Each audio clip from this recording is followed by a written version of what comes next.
जय हिंद दोस्तों, नमस्कार। कैसे हैं आप?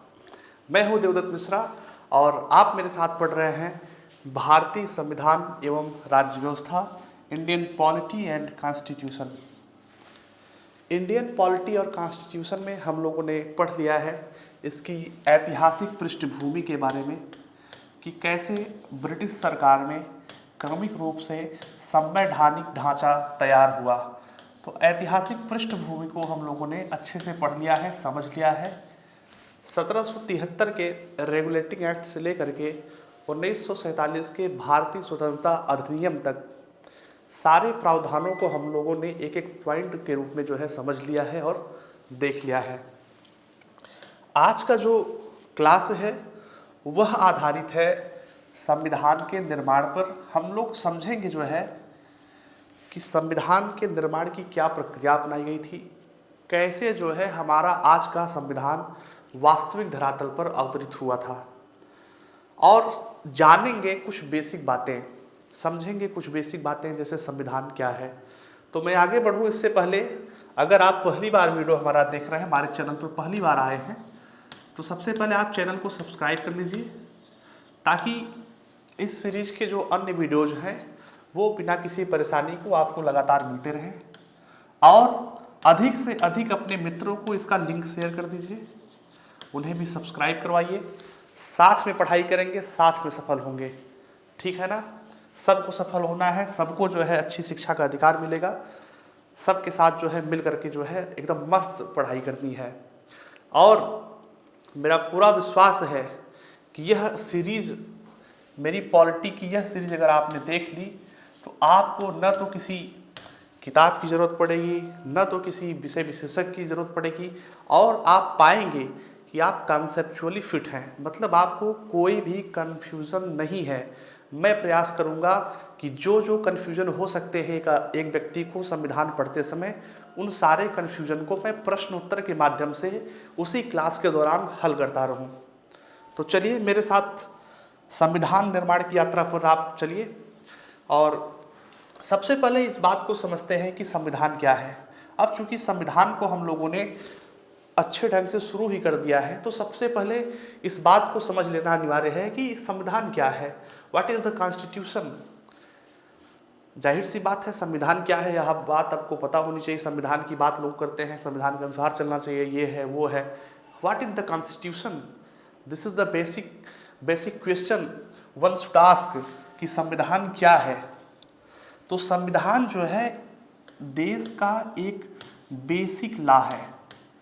बेसिक लॉ कहने का मतलब जो है, कह लीजिए कि मूलभूत कानून है। क्या है? मूलभूत कानून है। सबसे पहले अगर कोई आपसे पूछे संविधान क्या है, तो आप कहेंगे संविधान कानून है। कैसा कानून है? एक लिखित दस्तावेज है जिसको जो है भारत के संविधान को सर्वोच्च वरीयता प्रदान किया गया है। कैसी वरीयता प्रदान किया गया है? सर्वोच्च वरीयता प्रदान किया गया है।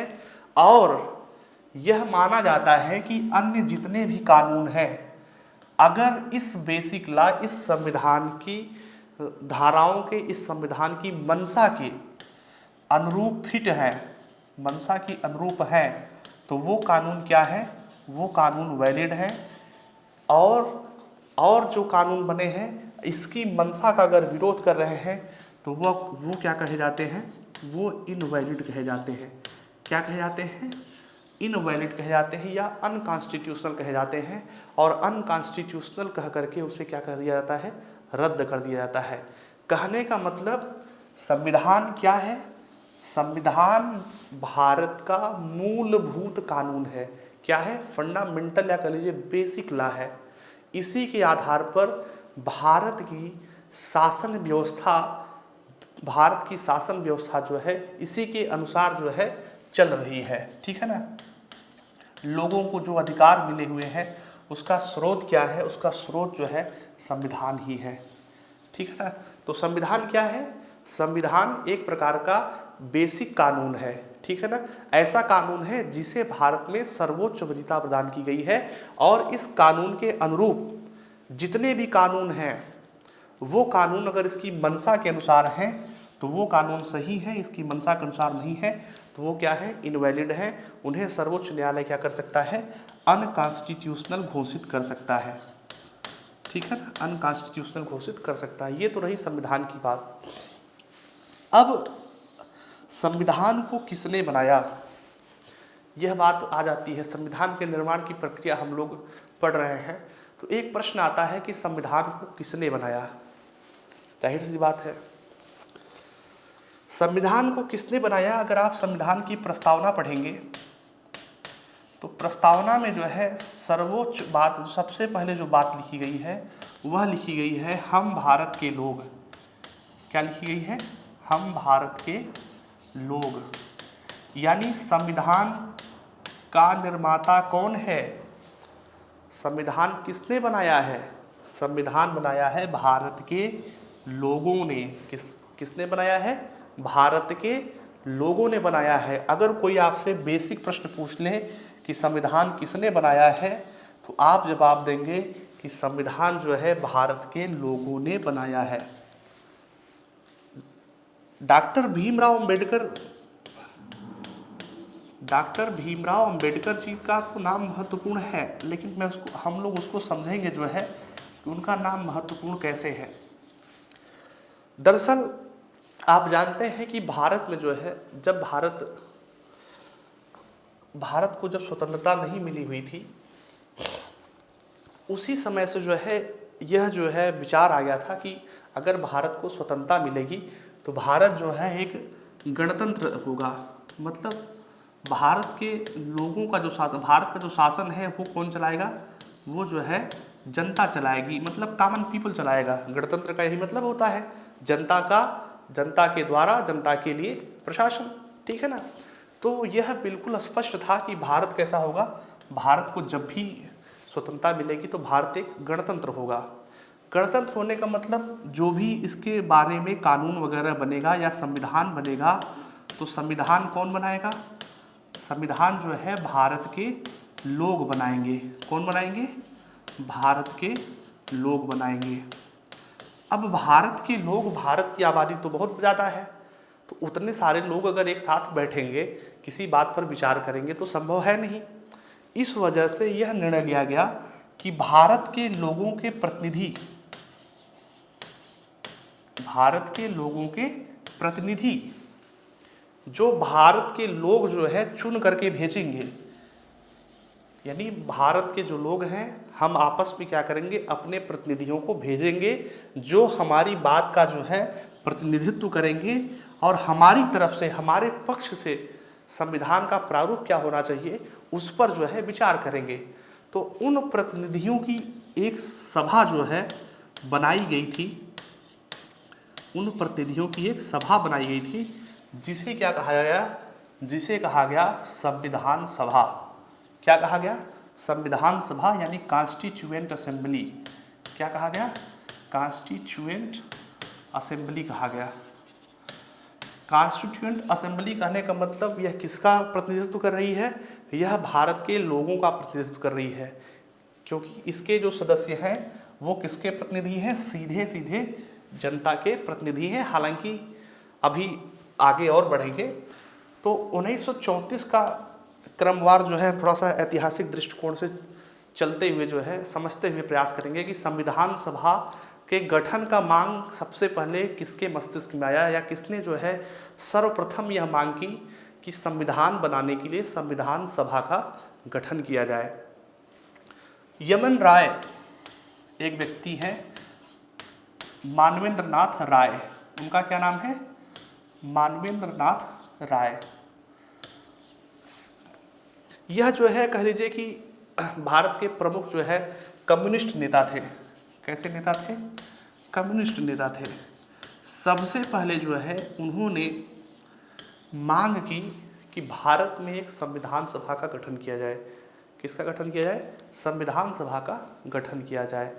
1935 में भारतीय राष्ट्रीय कांग्रेस ने, इंडियन नेशनल कांग्रेस ने औपचारिक रूप से संविधान सभा के गठन की मांग को दोहराया। भारतीय राष्ट्रीय कांग्रेस ने भी कहा कि भारत में एक संविधान सभा का गठन होना चाहिए जो क्या करेगी, भारत के लोगों के लिए प्रशासन चलाने के लिए एक बेसिक लॉ का जो है निर्माण करेगी। और 1938 में भारतीय राष्ट्रीय कांग्रेस की तरफ से पंडित नेहरू जी ने कहा, किसने कहा, पंडित जवाहरलाल नेहरू ने कहा कि स्वतंत्र भारत को जब भी आज़ादी मिलती है तो भारत के संविधान का निर्माण कौन करेगा, भारत के संविधान का निर्माण करेगा संविधान सभा। कौन निर्माण करेगा, संविधान सभा। यानी उन्होंने कहा कि आज़ादी के बाद संविधान सभा का गठन किया जाएगा। यह बात उन्होंने, पंडित नेहरू ने भारतीय राष्ट्रीय कांग्रेस की तरफ से 1938 में कहा कि भारत की आज़ादी के बाद संविधान निर्माण के लिए संविधान सभा का गठन किया जाएगा और इसके जो सदस्य होंगे वह जो है सीधे सीधे वयस्क मताधिकार के आधार पर, किसके आधार पर, वयस्क मताधिकार के आधार पर सीधे सीधे जनता के बीच से चुन करके आएंगे। सीधे सीधे कहाँ से चुन करके आएंगे, जनता के बीच से चुन करके आएंगे। ऐसा जो है उन्होंने क्या किया था, 1938 में ऐसी मांग कह लीजिए, ऐसी घोषणा उन्होंने कर दी थी। हालांकि जो है मैं आपको बताऊं, संविधान सभा के जो सदस्य थे उनका चुनाव की ही बात चल रही है, संविधान सभा के गठन की ही बात चल रही है कि संविधान सभा के जो सदस्य हैं वो कहाँ से आए। मैं उसी की बात आपको बता रहा हूँ कि संविधान सभा के जो सदस्य थे उनका चुनाव हुआ था 1938 में। तो पंडित जवाहरलाल नेहरू ने घोषणा कर दी थी कि संविधान सभा का गठन कैसे होना चाहिए, सीधे सीधे भारत के लोगों के द्वारा चुनाव के जरिए होना चाहिए। ठीक है, लेकिन अब 1946 की स्थिति आ गई है। 1946 में जब जो है ब्रिटेन की तरफ से संविधान सभा के गठन को हरी झंडी मिल चुकी है, कैबिनेट मिशन प्रस्ताव ने भी संविधान सभा के गठन को हरी झंडी दे दी है और कहा है कि आप लोग जो है संविधान सभा का गठन कर लीजिए। तो ऐसी परिस्थिति में क्या स्थिति बनती है, संविधान सभा के लोगों का चुनाव हुआ या नामांकन हुआ। तो थोड़ा सा जो है इसकी स्थिति को समझने के लिए हमें उस समय की राजनीतिक स्थिति पर विचार करना पड़ेगा। किस स्थिति पर विचार करना पड़ेगा, राजनीतिक स्थिति या कह लीजिए राजनीतिक ढांचे पर विचार करना पड़ेगा। जो भारत है, आप जानते हैं कि जो भारत है वो क्या था, उसमें जो है दो प्रकार के क्षेत्र थे। एक जो क्षेत्र था वह तो क्या था, सीधे ब्रिटिश अधिकृत क्षेत्र था। कैसा क्षेत्र था, ब्रिटिश अधिकृत क्षेत्र था, ठीक है ना। और दूसरा कैसा क्षेत्र था, दूसरे जो क्षेत्र थे वो थे देसी रियासतें। कैसी थी, देसी रियासतें, प्रिंसली स्टेट्स थी। तो जो ब्रिटिश अधिकृत क्षेत्र थे, ब्रिटिश अधिकृत क्षेत्र में जो है प्रांतीय विधानसभा का चुनाव हो चुका था। प्रांतीय विधानसभा का मतलब जैसे आज के संदर्भ में राज्य विधानसभा है, वैसे कह लीजिए उस दौरान जो है 1946 के दौरान प्रांतीय विधानसभा का चुनाव हो गया था। किसमें, ब्रिटिश अधिकृत क्षेत्रों में। तो इन प्रांतीय विधानसभा के सदस्यों ने, किसने, प्रांतीय विधानसभा के सदस्यों ने आगे चल करके चुनाव किया। किसको, संविधान सभा के कुछ सदस्यों का चुनाव किया। किसका चुनाव किया, कुछ सदस्यों का चुनाव किया। ऐसे सदस्यों का चुनाव किया जो इस ब्रिटिश अधिकृत क्षेत्र का प्रतिनिधित्व करते हैं, उनका जो है चुनाव हुआ। चुनाव कैसे हुआ, अप्रत्यक्ष कह लीजिए हुआ, क्योंकि भारत के लोग जो है सीधे नहीं चुने, बल्कि भारत के लोगों ने जिन लोगों को प्रांतीय विधानसभा के लिए चुना था उन्हीं लोगों ने जो है अपने आप को जनता का प्रतिनिधि मानते हुए संविधान सभा के सदस्यों का चुनाव किया। ठीक है ना, संविधान सभा के सदस्यों का चुनाव किया। चुनाव कब हुआ था, चुनाव हुआ था जुलाई अगस्त 1946 में। ये तो रही ब्रिटिश अधिकृत क्षेत्र के बात में। मैंने आपको बताया कि संपूर्ण भारत दो प्रकार के क्षेत्रों में बटा हुआ था।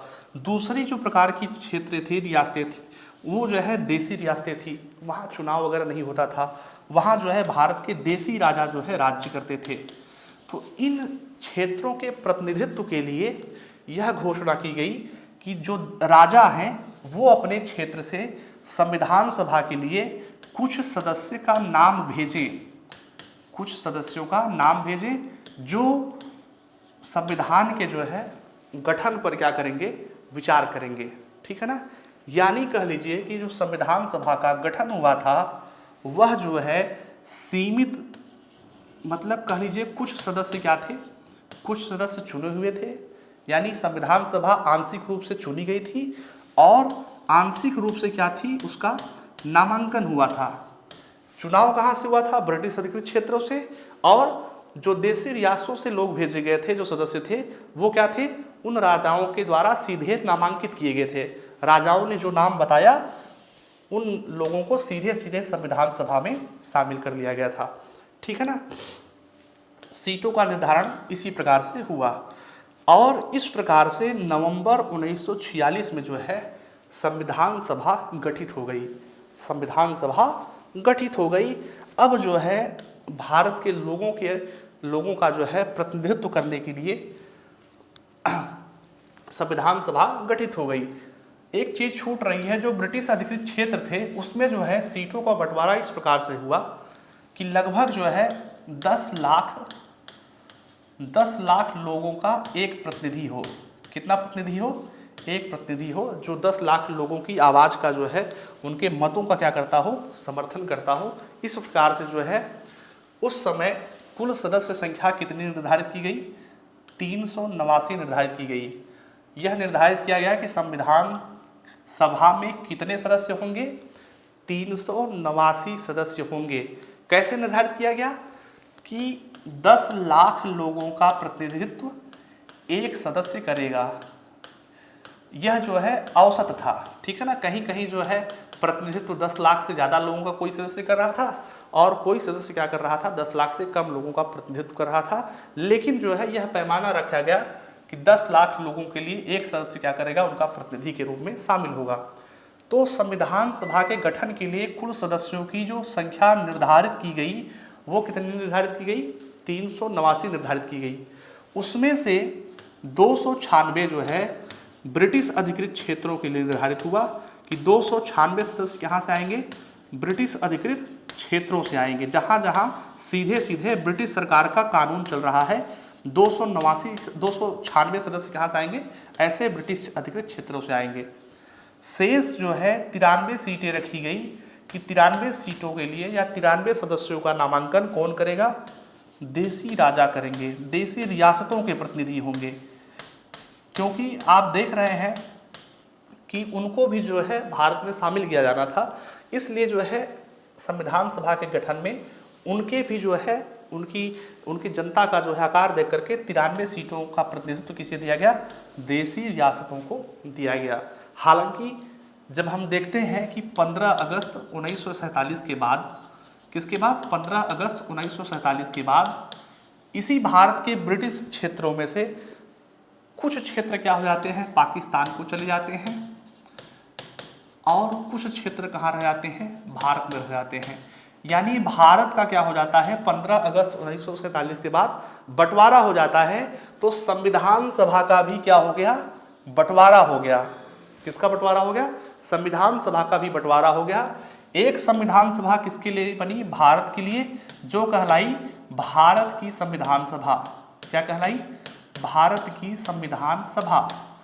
अब इसमें कुल कितने सदस्यों की संख्या निर्धारित हो गई, 299। बाकी सदस्य कहाँ चले गए, बाकी सदस्यों का जो है निर्धारण कर दिया गया कि ये पाकिस्तानी क्षेत्र के हैं और ये जो है पाकिस्तान में चले गए हैं, उसका भारत से कोई मतलब नहीं है। यानी स्वतंत्रता प्राप्ति के बाद जो संविधान सभा के सदस्यों की संख्या होनी चाहिए थी 389, वो क्या हो गई थी, स्वतंत्रता प्राप्ति के बाद 299 हो जानी थी, जिसमें से 229 क्या थे, सीधे सीधे ब्रिटिश अधिकृत क्षेत्रों से थे और 70 क्या थे, 70 जो है देसी रियासतों से थे। और हम आप ये भी जानते हैं कि ये जो सदस्य थे, ये जो देसी रियासतों के प्रतिनिधि थे 93, देसी राजाओं ने बिल्कुल शुरू में रुचि नहीं लिया। उन्होंने कहा कि हम अपना स्वतंत्र हैं, हम अपना अलग से कानून चलाएंगे, हम क्यों संविधान बनाए, हम क्यों भारत में शामिल हों, हमारा इंदौर राज्य अलग रहेगा, हमारा ये राज्य अलग रहेगा, हमारा जो है हैदराबाद अलग रहेगा।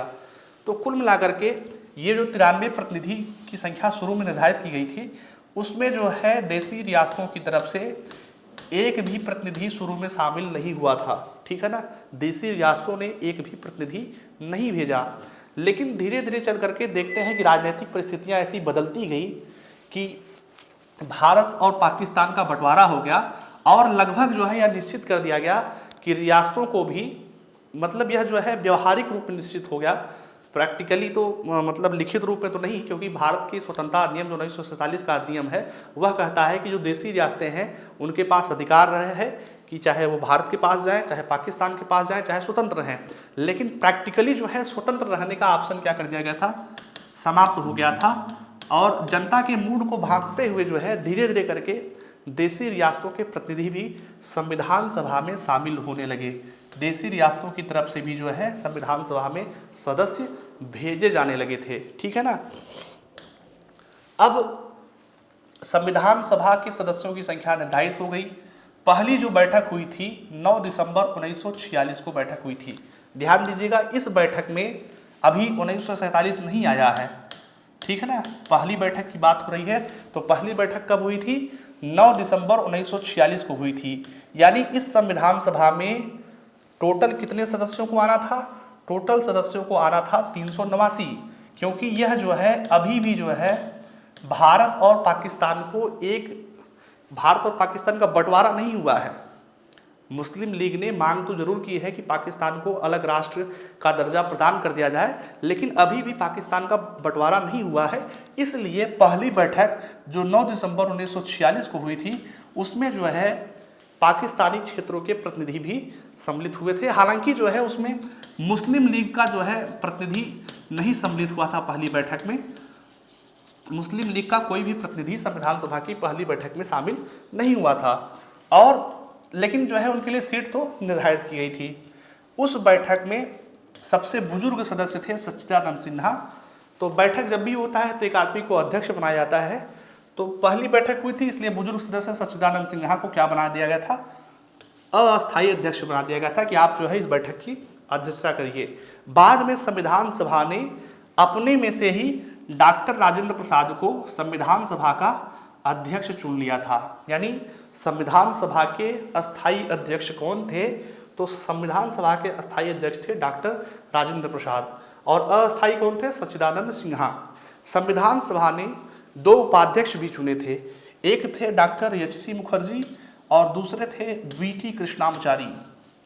दूसरे उपाध्यक्ष कौन थे, वी.टी. कृष्णामाचारी। फैक्ट इंपॉर्टेंट है, नोट कर लीजिएगा, कहीं कॉपी में लिख लीजिएगा, याद कर लीजिएगा।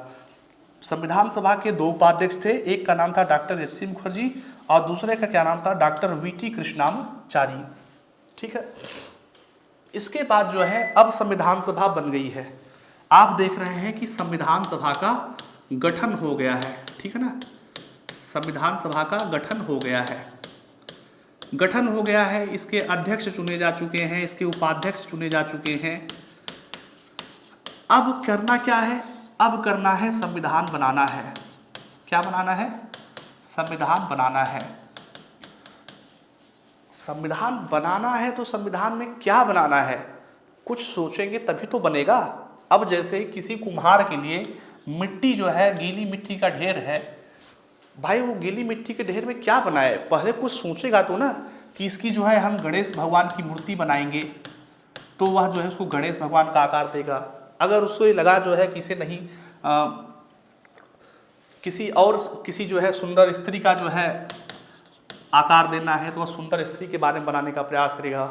तो कुल मिलाकर के संविधान सभा के गठन के पश्चात यह प्रश्न उठ गया कि भारत का संविधान कैसा होगा, भारत के संविधान का ढांचा कैसा होगा। तो उस ढांचे के लिए जो है, भारत के संविधान के बनाने के ढांचे के लिए एक प्रस्ताव पेश किया गया जिसका नाम था उद्देश्य प्रस्ताव। क्या नाम था, उद्देश्य प्रस्ताव। उद्देश्य प्रस्ताव जो है संविधान की, हमारी संविधान भावी रूप में क्या बने उसका जो है क्या था, उसका जो है एक डॉक्यूमेंट था कि हमारे संविधान का क्या रूप हो। 13 दिसंबर 1946 को पंडित जवाहरलाल नेहरू ने संविधान सभा में इसे पेश किया था। क्या पेश किया था? उद्देश्य प्रस्ताव, कि हमारा संविधान कैसा हो। उसमें जो है उन्होंने कुछ मूलभूत बातें बताई थी, संविधान के दर्शन की बात बताई थी। दर्शन कहने का मतलब संविधान की आत्मा के बारे में चर्चा की थी कि संविधान का उद्देश्य क्या होगा, कैसे जो है मतलब संविधान का उद्देश्य क्या होगा। तो इसमें कुछ महत्वपूर्ण बातें मैं आपको बता दे रहा हूँ। इसमें कहा गया, इस उद्देश्य प्रस्ताव में, जो उद्देश्य प्रस्ताव 13 दिसंबर 1946 को संविधान सभा में पंडित नेहरू ने पेश किया, उस उद्देश्य प्रस्ताव में कहा गया कि भारत कैसा होगा, भारत एक स्वतंत्र संप्रभु गणराज्य होगा। भारत क्या होगा? इंडिपेंडेंट एंड सोवरेन स्टेट होगा, संप्रभु और स्वतंत्र गणराज्य होगा, गणतांत्रिक देश होगा। ऐसा जो है प्रस्ताव, उद्देश्य प्रस्ताव में लिखा गया। भारत का स्वरूप कैसा होगा? स्वतंत्र होगा और संप्रभु गणराज्य होगा। दूसरे, भविष्य के प्रशासन को चलाने के लिए संविधान निर्माण की घोषणा की गई। ठीक है ना, संविधान निर्माण की घोषणा की गई और यह कहा गया कि जो भारत है, भारत के क्षेत्रों में जो भी शामिल होना चाहे ब्रिटिश अधिकृत क्षेत्र जो शामिल हो रहे हैं वो ठीक है, वो शामिल हो ही ले। देसी रियासतें जो शामिल होना चाहती हैं उन सब का क्या है, भारत में शामिल है, भारत में स्वागत है। और क्या कहा गया? और यह कहा गया कि संविधान क्या करेगी? संविधान सभी लोगों के लिए न्याय की बात करेगी।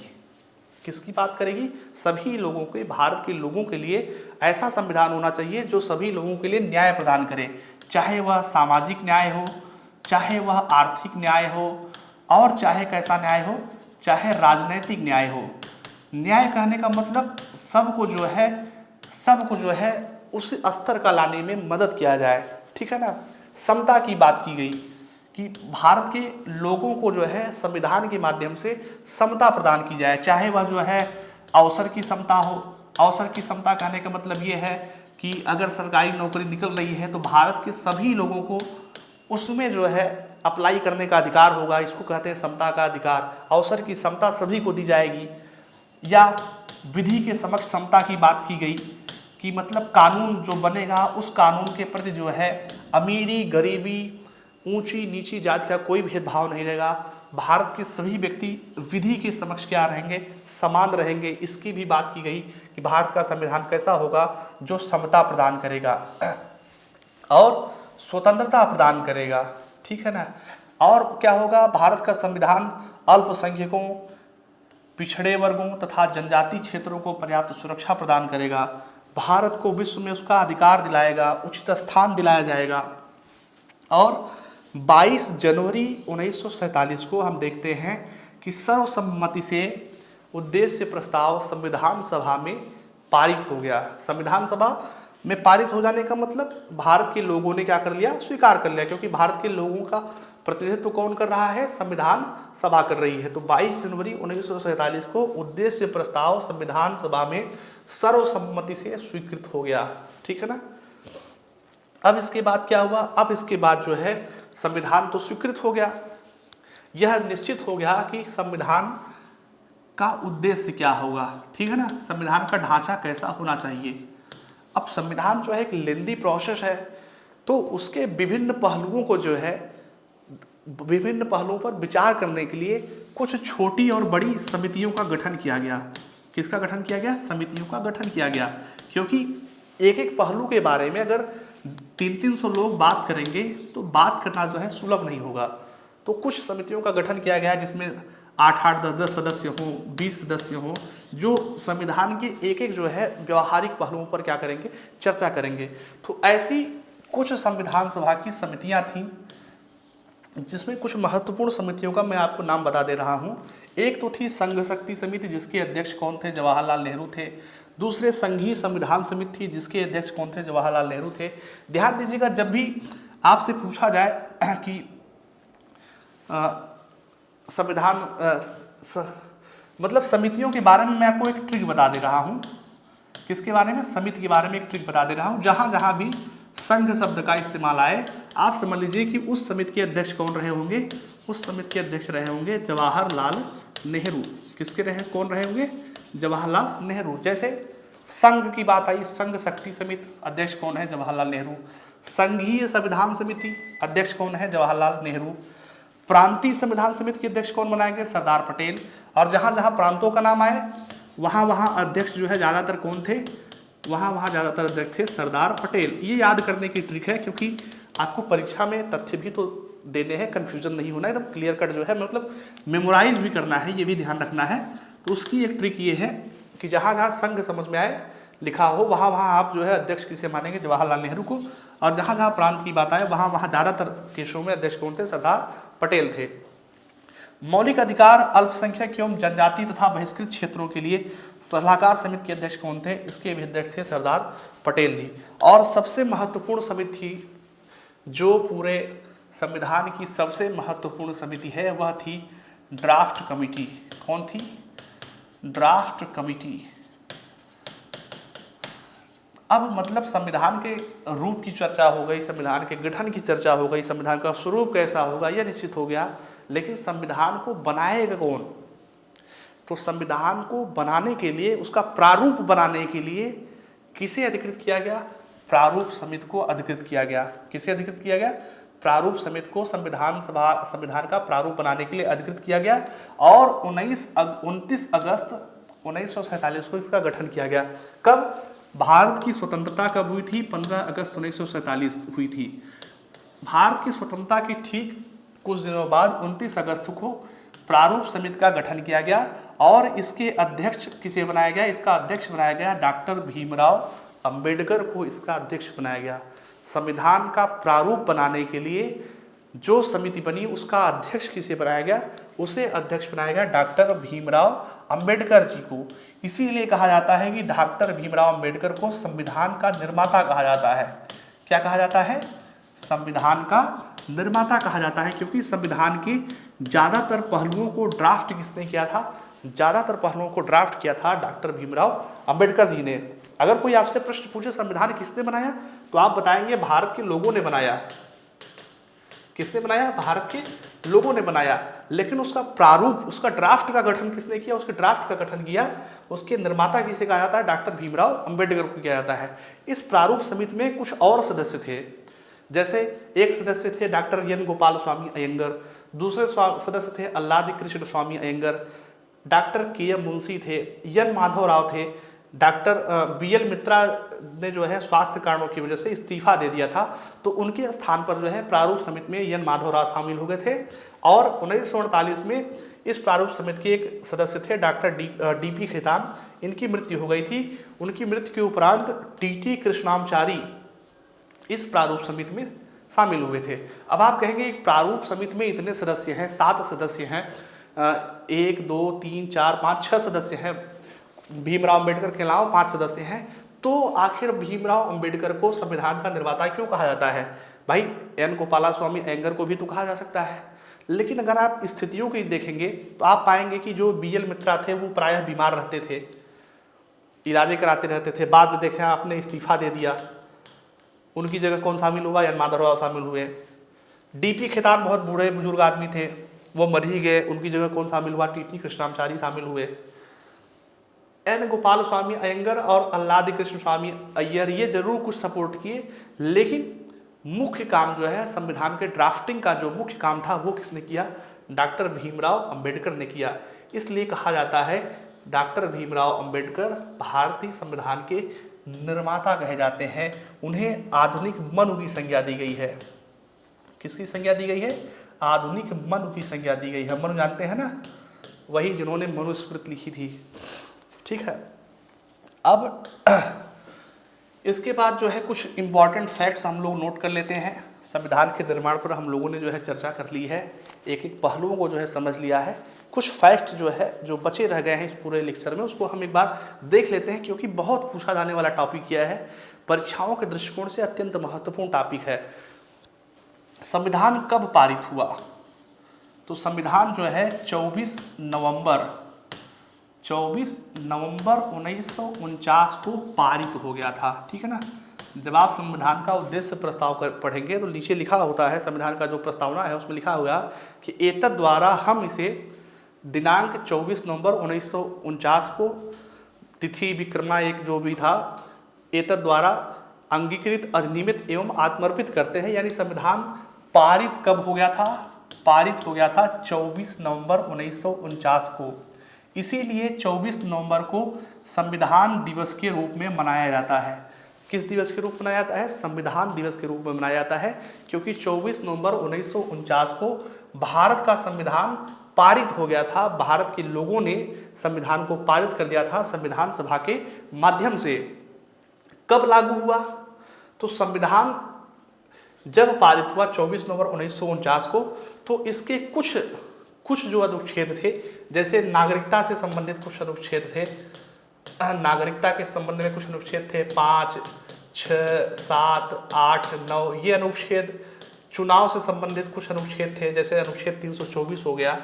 तो ये जो कुछ अनुच्छेद थे, यह अनुच्छेद 24 नवंबर 1949 से ही लागू हो गए। कब से लागू हो गए? 24 नवंबर 1949 से ही लागू हो गए। और शेष अनुच्छेदों को लागू होने की तारीख निश्चित की गई 26 जनवरी 1950 को। कब निश्चित की गई? 26 जनवरी 1950 को। 26 जनवरी का डेट इसलिए दिया गया क्योंकि 26 जनवरी के ही दिन 1929 में पूर्ण स्वराज्य की मांग की गई थी। इसलिए जो है भारत में 26 जनवरी को क्या मनाया जाता था? स्वतंत्रता दिवस मनाया जाता था, भारत के स्वतंत्र होने से पहले ही। तो इसलिए निर्धारित किया गया कि 26 जनवरी को क्या होगा? 26 जनवरी से संविधान लागू किया जाएगा। संविधान सभा ने हाथी के प्रतीक को जो है, हाथी के प्रतीक को मुहर के रूप में अपनाया था। और संविधान सभा का जो संवैधानिक सलाहकार थे वह थे BN राव। नोट कर लीजिएगा, उनका नाम क्या था? BN राव। यह क्या थे? संविधान सभा के कानूनी सलाहकार थे। ठीक है ना, संवैधानिक सलाहकार थे। किसके? इस संविधान सभा के BN राव। ठीक है ना, वह कानूनों पर जो है सलाह देते थे, कौन सा कानून वैलिड होना चाहिए, कौन सा इनवैलिड होना चाहिए। इसके